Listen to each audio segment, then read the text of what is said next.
Hey you guys, welcome to Beautiful Me TV. I am your host, Crystal Holmes. This is Eyeconic Television, and this is a new year. We're back. Thank you for your patience and being with me and the show, even through the past episodes and past seasons. Be sure to check them out on beautifulmetv.com. But this show, we're actually doing a special segment starting off with this year. We're going to be highlighting different people here in the city of Houston who are doing iconic things. And right here with me, our first person we're introducing is Mike Love. Wow. And he also, he's an entrepreneur, and he's also an advocate for MS, which is multiple sclerosis. And this is MS Awareness Month. Absolutely. So, thank you so much, Mike, for joining me and being here and being a part of Beautiful Me and just sharing your story.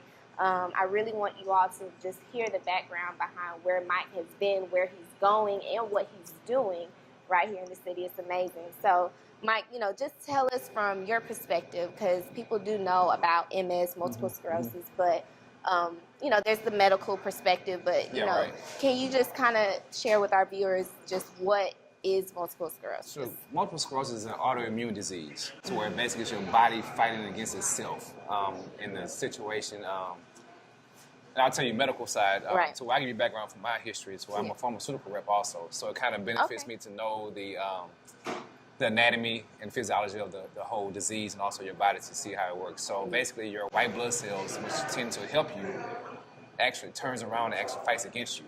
Okay. To where it allows for sclerotic lesions on your body, on your spine, on your central nervous system, to where the signals from your brain to your limbs or your feet or your legs or even your side or your hip and even your breathing, speech, anything that your nerves control, it can hinder to where it actually slows those signals to where it can go to complete paralysis, or it can be something as I guess you say you can have seizures. Okay. There's anything that happens with your nerves, such as somebody have a car accident, they may have paralysis on their legs or feet or something, anything nervous-wise. Right. So I may be blindness. Right. Anything with your nerves that go with, so where multiple sclerosis can affect that.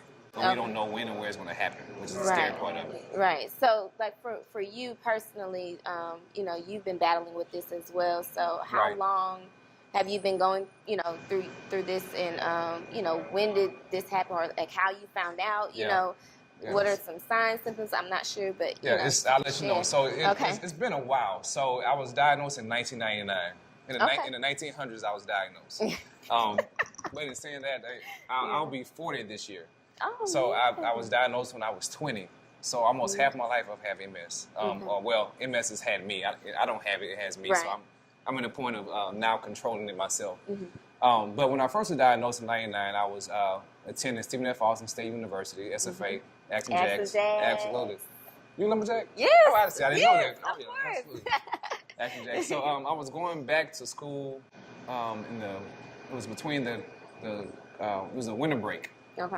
And I was going back to see my fraternity brother graduate. Okay, Sci-Fi New Pop today I die. Oh, God. Yeah, Here don't worry we about go. that. So here we go. So as we were going back, it was raining. We came to Houston for a party and going back to NAC for the graduation. We had a car accident. To where that was something I think that was the trigger point in me being diagnosed with MS. So we went to graduation, came back home, and then I went and played basketball one day when I came back home. Just a regular guy who was in college type thing.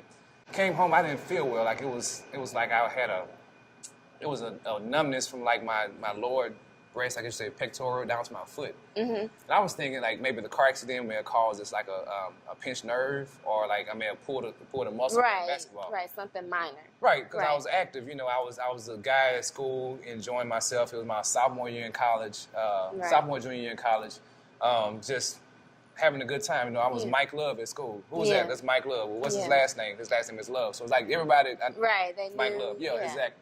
So it was just something that you wouldn't think that was major, but it was something that was going on. So I ended up going back home after playing ball. Took a hot shower, which is the wrong thing to do with MS, which I'll explain that in a second. To where like it was. So just fast forward, ended up seeing a physician. And he said, go to a neurologist. There's something else wrong. So I went to a neurologist, and what they do to test for MS, there's several things. So the first thing they do is they do like a sobriety test. Close your eyes, touch your nose. Also walk in a straight line, which we perfected at SFA before we even go school for alcoholics and all that. Right. Anyway, Yeah. So as a college student, taking the sobriety test, hey, I got this under control. Right. One thing with the heel to toe test when you're walking, he said walk from one corner to the next corner. And I started in one corner, but I ended up in the total right-hand corner instead of going straight across. My balance was off. So the doctor, had that puzzle look on his face, like, okay. And I guess I failed those tests. Yeah. So he said, well, the next level we have to do is take a spinal tap, which is it's a day procedure to where they have you come into the outpatient center, and they tell you to get like in the fetus position, and then they stick a needle into your spine and drain out spinal fluids. Ooh. Yeah, it wasn't fun at all. To where he said he was telling me if you possibly move, it could cause paralysis, so don't move. Right. But there's no numbing medication that can prevent you from hurting. Right. So you just kind of had to. Yeah, you got to lay man there up. Yeah, you got to knuckle up and just do it. So I got in the fetus position. He did it, but like the needle was almost like big as a pencil. But he had to take out like 4 test tubes of vials of spinal fluid. And then they had to test that spinal fluid to test for the proteins that that are in patients with heavy MS. Right. So, but it's an 8-hour procedure. So the procedure went 8 hours, but it took 8 hours to recover from it. So whenever you have the procedure, it may last 30 minutes, and then you're in the hospital for 8 hours because you may have a spinal tap headache. Okay. Because what they've done, they drained most of the fluids out of your spine, out of your nervous system. Yeah. The physician came in and said, hey, I just got to tell you, he said, you have the proteins it's positive that you have the proteins for MS, so I'm diagnosed with MS. The average person who has MS is an older white woman. And I was a young black guy. So like, that was something that was like, wait a minute, that's not... So did you tell him about the situation, like prior to, did he ask? Yeah, he asked what was going on, what were my that? symptoms, and I told him how I got there. Right. So that's a good question. Right. To where I told him how I got there, but it didn't have anything to do with what MS was. That.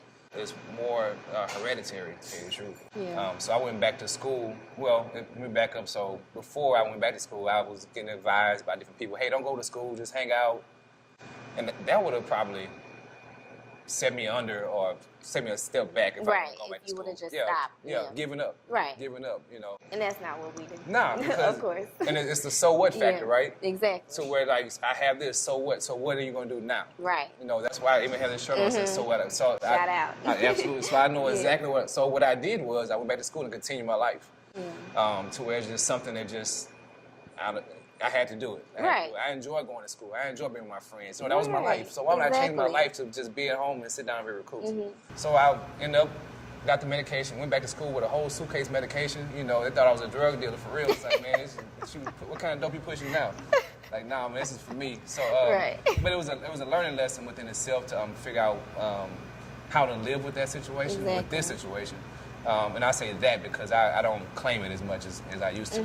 But I'm using it for a launching board to make sure everybody else knows to help somebody else out. Exactly. And this is a perfect opportunity. So I want to thank you for that. Yeah, thank you. And, it's just amazing because it's just looking at you, just physically and everything. Like, you wouldn't think that. With some people, there's, like, signs and you can kind of tell and everything. But you've taken this diagnosis and you didn't let this stop you. You were just like, okay, this is what I have, yes, but it's not who I am. It's not what I'm going to let be a part of me or hinder me from anything. So with what you're doing, just being an example, for yourself and for others to kind of see like, oh, if he's able to do it, I can get through this too as well. And so you also do, you're an advocate for this, of course, and you do marathons and things like that. So, when was your first one or how many have you done? So I'm doing the MS 150, which is a bike ride from Houston to Austin. And the team that I've created is then riding with my friends really that come out and ride with me, which is a heartfelt moment within itself because it's not an easy ride. Yeah. I mean, it's MS 150, which is 150 miles, but it's like really 180. Okay. If you have an opportunity to see 13,000 bicycles at one time, this is a perfect chance to do that. Yes. Like, this is something that's phenomenal. The whole street, as far as you can look, is all bicycles, people riding a bike. But they're all riding for one cause. Exactly. And I'm kind of selfish. I'm thinking they're riding for me. you know, but not really. So I'm not even riding for myself anymore. Since it's hereditary to where I'm riding to raise money for a cure. So I have two little boys. I have a 6-month-old and a 4-year-old, Luke and Lance. So and they're my world. So I'm riding for a cure, so they won't have to go through the pains that I went through. Yeah. I've had before complete paralysis on my right side. I've had numbness or paralysis from my legs down. I've had seizures. I've had partial dimness of sight before. What else? Yeah. Just everything that you can think of. So I don't want to start to interrupt you, but so yes, it's been 20 years. So with these symptoms that you had before, this was kind of like in the beginning stages, and then as time went on, you kind of figured out how. I guess now with everything, like how is it now? Right. No, it's very well controlled. It's controlled. Very well controlled. Okay. Yeah. So over the time, I was telling you those relapses I've had. Exactly. That was between the start to now. I realized that I'm not in control. I know God's in control. Exactly. So I let Him have it. So that's the point of me stepping back, and He's allowed me to function this way, to tell other people about stress and also about MS. Now there are two types of MS that you can have. You have it's more severe, to where it's degenerative, to where you may see the patient who's in the wheelchair with MS, which those are the true warriors, getting through it. And there are medications now to help them out. Also, there's a relapsing readmitting, which is what I have. But I'm able to control it. So every person is different. Everybody's Yeah. So I just want to, on my side, I'm able to control it that way. And stress is my main trigger.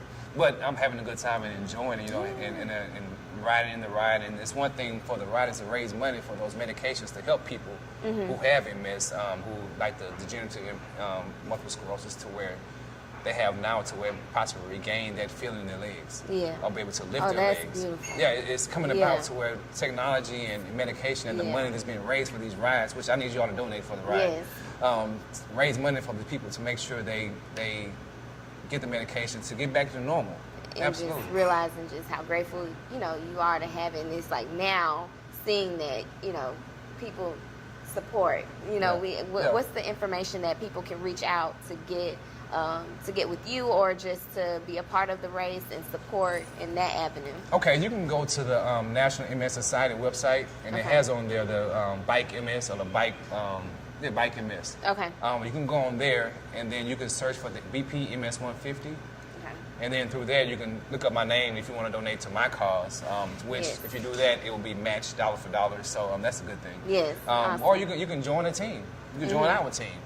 Just get involved some kind of way, to where you can even contact me through, if you're on Facebook, go Micah Love, MICAHLOVE.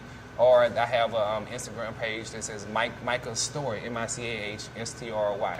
Okay. To where in saying that, I've recently written a book called Micah's Story. And they can get that also through your social, or anywhere on social media, just find you. Exactly. Or MicahStory.com. So this is not the end of Micah's story. It's going to be another story later on. So it's all positive, it's all good, but it's going to continue. Yes, of course. Absolutely. Okay. You can go on there and get it to where it's the tagline is Redefining MS, because every time I see something about MS, somebody in a wheelchair, it's just a sad story, but it doesn't have to be sad. Exactly, and I'm glad you're here to share that, because in my me knowing just off the surface, I'm not really that knowledgeable. Now I know a lot more, but that was my initial thought, and it's good to see that there are people like you, and there's other different stages, and people who are out here fighting and doing things, and your cause is so much bigger, like you said, than yourself.